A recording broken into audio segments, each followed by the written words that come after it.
अस्सलाम वालेकुम। आप तमाम लोगों का शुक्रिया yasinanalysis.com के प्लेटफॉर्म पर आने का।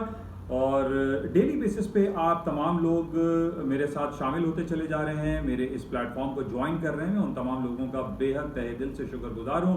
लेकिन थोड़ी सी प्रॉब्लम आप लोगों की फ़ोन कॉल्स मेरे पास आती हैं कि कुछ उसको ज्वाइन करने में, उसको सब्सक्राइब करने में थोड़ी सी प्रॉब्लम आप लोगों को पेश आ रही है। उस हवाले से मैंने 1-to-1 भी एक सिलसिला शुरू किया हुआ है। आप लोगों को भी अगर किसी किस्म की परेशानी का सामना है तो आप मुझे 1-to-1 व्हाट्सएप पे एक मैसेज ड्रॉप कर सकते हैं।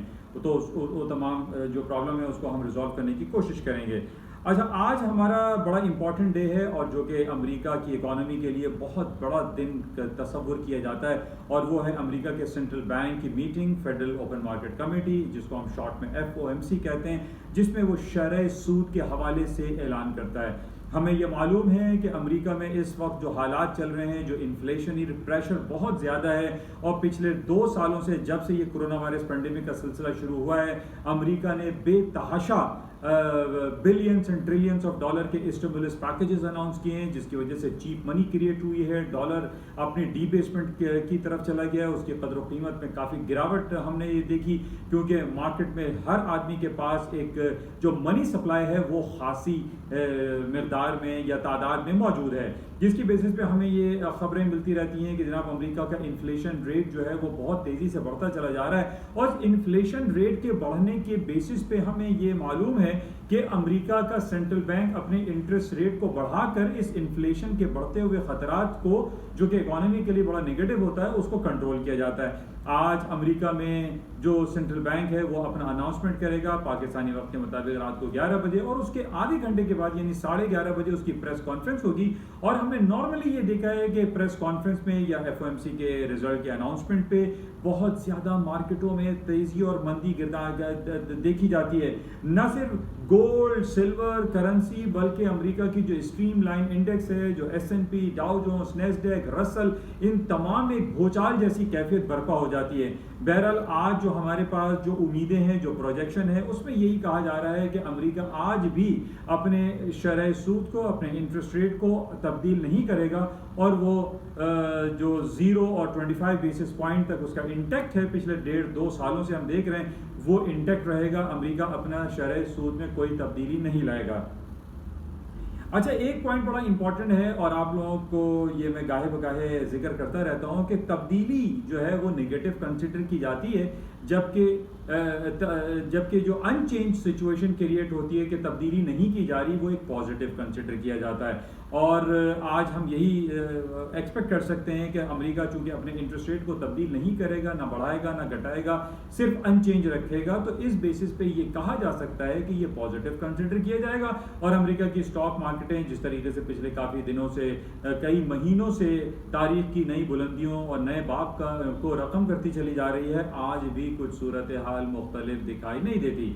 आज रात में जो अनाउंसमेंट होगा और उसके बाद जो तज्जिए और तबसरे उसके बाद और उससे पहले जो पेश होते रहेंगे, उसको हमें बहुत उसका जायजा लेना है और ये देखना है कि अमेरिका कहाँ पे खड़ा हुआ है, क्या अमेरिका अपने इंटरेस्ट रेट को बढ़ाने की तरफ जा रहा है या नहीं जा रहा है। तो इस हवाले से आज का दिन हमारे लिए बड़ा इंपॉर्टेंट रहेगा, और इसके अनाउंसमेंट से पहले कोई तज्जियाती और तबसरे जो आते रहते हैं उस पर भी मार्केटों में खासी तब्दीली रोनुमा हो सकती है। और ख़ास तौर पर रात को 11 बजे और रात को 11:30 बजे जब प्रेस कॉन्फ्रेंस अमेरिका की होगी पाकिस्तानी वक्त के मुताबिक, उसमें खासी मूवमेंट आ सकती है। आप तमाम लोगों से गुजारिश है कि आज की मीटिंग को बगौर जायजा लें, बगौर सुने और देखें और अनाउंसमेंट का इंतजार करें। उस अनाउंसमेंट से पहले कोई बड़ी आप डील ना करें, अपने पोर्टफोलियो को मैनेज करने की कोशिश ना करें, बल्कि इसके अनाउंसमेंट का वेट करें कि रात में 11 साढ़े 11 बजे क्या होता है। बहरहाल आज इस हवाले से बड़ा इंपॉर्टेंट डे रहेगा। अच्छा, इसके बाद आज अभी तकरीबन 1 घंटे पहले बरतानिया का CPI कंज्यूमर प्राइस इंडेक्स भी बढ़कर आया है और 2% की जगह 2.1% आया है। हालांकि फोरकास्ट इसकी 1.8 की जा रही थी और बल्कि आउट ऑफ एक्सपेक्टेशन 2.1% आया है। बरतानिया में भी जब से हम ये कोरोना वायरस का सिलसिला देख रहे हैं, वहाँ पर भी इन्फ्लेशनरी प्रेशर बहुत ज़्यादा बिल्डअप होता चला जा रहा है, और ये चांसेस बरतानिया और यूरोपियन यूनियन के साइड पर भी मौजूद हैं कि वो अपने शरह सूद को बढ़ाने की तरफ चले जाएं। लेकिन बहरहाल अभी तक हमारे पास कोई ऐसी इंडिकेशंस या कंफर्मेशन नहीं आ रही है, ना बरतानिया के बैंक ऑफ इंग्लैंड की तरफ से या यूरोपियन सेंट्रल बैंक की तरफ से या अमेरिका के फेडरल ओपन मार्केट कमेटी या सेंट्रल बैंक जिसको हम शॉर्ट में फेड कहते हैं, वहां से भी हमें कोई ऐसे इशारे मौजूद नहीं है, ना मिल रहे हैं कि अमेरिका या यूरोपियन सेंट्रल बैंक या बरतानिया अपने इंटरेस्ट रेट को बढ़ाने की तरफ जाए। तो इस वजह से हम ये कह सकते हैं कि इंटरेस्ट रेट चूंकि नहीं बढ़ाया जा रहा है, इस बेसिस पे सोने चांदी की कीमतों में इजाफा हो सकता है, अमेरिका की स्टॉक मार्केटों में इजाफा हो सकता है, करेंसी मार्केटों में तेजी गिरदानी जा सकती है क्योंकि इंटरेस्ट रेट अमेरिका नहीं बढ़ाएगा, बरतानिया का इन्फ्लेशन रेट ज्यादा आया है। इस बेसिस पे सोने और चांदी और स्टर्लिंग और यूरो की कीमतों में इजाफा हो सकता है। तो बहरहाल ये बड़ा इंपॉर्टेंट आज डे है और हमें तमाम अपने सराउंडिंग्स को चेक करना पड़ता है और देखते रहते हैं कि जनाब ये बरतानिया या यूरोप या अमेरिका में क्या सूरत हाल बर्पा हो रही है और वहाँ पे क्या इंपॉर्टेंट न्यूज़ आ रही हैं जिन बेसिस पे उसको हम प्रिडिक्ट कर सकें, एक्सपेक्टेशन अपनी एक लेकर आ सकें कि जनाब क्या कुछ हो सकता है। बहरहाल जो प्रोजेक्शन जो बातें हैं वो अनचेंज की है। बहरहाल आज रात 11 बजे देखेंगे। अच्छा, इसके साथ ही 2 दिन पिछले एक हफ्ते से नेटो जिसमें 30 ममालिक यूरोप के शामिल हैं, अमेरिका के शामिल हैं और इसके अलावा G7 ग्रुप ऑफ 7 की जो मीटिंग हुई उसके बारे में मेरी कल भी आपसे मुलाकात रही और मैंने आपसे ये बात जिक्र किया था कि अमेरिका और यूरोपियन यूनियन और यूरोपियन कंट्रीज़ के ऊपर चाइना उनके आसाब पर सवार है। चाइना और रूस पे सबसे ज़्यादा उनकी नज़रें हैं, जबकि हमें मालूम है कि G7 ममालिक में रूस और चाइना मौजूद नहीं है और मौजूद ना होना भी आप ये कह सकते हैं कि चाइना और रूस को इसकी ज़रूरत भी नहीं है, बल्कि चाइना तो ये कहता है कि मुझे कोई फ़र्क नहीं पड़ता अगर चाइना G7 में हो या ना हो। बहरहाल आज हम ये देख रहे हैं कि अमेरिका और यूरोपियन कंट्रीज हर मीटिंग में, चाहे वो G7 हो, G8 हो, G20 हो, उसके अंदर उनके असाब पे सवार है चाइना। और चाइना के बारे में हम पढ़ते ही रहते हैं कि चाइना इस वक्त पूरी दुनिया में अनडिक्लेयर्ड सुपर पावर बन चुका है और आप अपने दाएं बाएं हर तरफ देखिए तो आपको मेड इन चाइना के टैग लगी हुई चीज़ें नजर आएंगी। तो इन बेसिस पे अमेरिका बहुत ज़्यादा खाइफ दिखाई दे रहा है। पिछले दिनों अमेरिका ने बिलियंस ऑफ डॉलर का एक प्रोजेक्ट भी अनाउंस किया है जिसमें मेड इन यूएसए के नाम से उन्होंने एक प्रोग्राम शुरू किया है कि जनाब मेड इन यूएसए, इवन के जिस तरीके से मैंने पहले भी आपको बताया कि जैसे ये कलम है, ये मैप है, ये ग्लोब है, ये कप्स हैं, ये सब मेड इन चाइना है। हमें मेड इन यूएसए के कोई आइटम नजर नहीं आता। इवन के जो मोबाइल और जो आपके पास गैजेट्स मौजूद हैं उसमें भी मेड इन चाइना का टैग ही आपको दिखाई देगा। तो बहरहाल इस से बहुत ज़्यादा खाइफ नज़र आते हैं यूरोपियन यूनियन वाले, G20, G7, G8, ये सब खाइफ हैं कि चाइना अपनी जिस तेज़ रफ्तारी से मुआशी हालात को बेहतर करता चला जा रहा है, इससे तमाम दुनिया एक अनस्टेबल सिचुएशन की तरफ दिखाई दे रही है। बहरहाल इसको देखेंगे और इस पर जायज़ा लेते रहेंगे कि चाइना और अमेरिका और चाइना और यूरोपियन यूनियन के हवाले से क्या पेशरफ्त हो रही हैं। अच्छा, इसके साथ आज पाकिस्तान की स्टॉक मार्केट के बारे में थोड़ी हम बात करते हैं। बहुत अच्छी परफॉर्मेंस दे रहा है कराची स्टॉक KSE 100 इंडेक्स, जिसको हम PSX इंडेक्स भी कहते हैं, पाकिस्तान स्टॉक एक्सचेंज के इलेक्ट्रिक के कल बड़े ज़बरदस्त उसके शेयर्स हुए। 31 करोड़ के शेयर्स का कारोबार हुआ। इसी तरह वर्ल्ड कॉल 14 करोड़ का कारोबार कल देखने में आया। आज भी कुछ सूरत हाल बरक्स नहीं है। बाइको पेट्रोलियम है, ये भी बड़ा अच्छा परफॉर्म कर रहा है। इसके साथ ही हैस्कल है, पावर सीमेंट है, इनमें करोड़ों शेयर्स की खरीदो फरोख्त का काम कल की तारीख में हमने देखा और आज भी हालात काफ़ी अच्छे हैं। पाकिस्तान में फेडरल बजट अनाउंस हो चुका है, लेकिन फेडरल बजट में अफसोस के बाद ये कहना पड़ता है कि कल नेशनल असेंबली में जिस तरीके से डींगा मस्ती और गालम गलोच वाली सूरत हाल सामने नजर आई, इसको हम बहुत ज़्यादा स्ट्रांगली कंडेम करते हैं कि ऐसे वाक़यात अगर नेशनल असेंबली में होंगे तो फिर हमारी गली मोहल्लों में भी लोग लड़ते रहेंगे। तो हमें ऐसा मैसेज देना चाहिए अपनी आवाम को ताकि उसको वो फॉलो करें और कोई नेगेटिव जो कमेंट्स हैं, नेगेटिव जो पैगाम है, ये हमें कतई तौर पर नहीं देना चाहिए, जो जिसका हमने कल बरमला इजहार देखा नेशनल असेंबली में और लोग एक दूसरे को दस्तो गरेबा हैं और लड़ रहे हैं, जो कि बहुत ही ज़्यादा एक नेगेटिव पहलू हमें दिखाई दिया।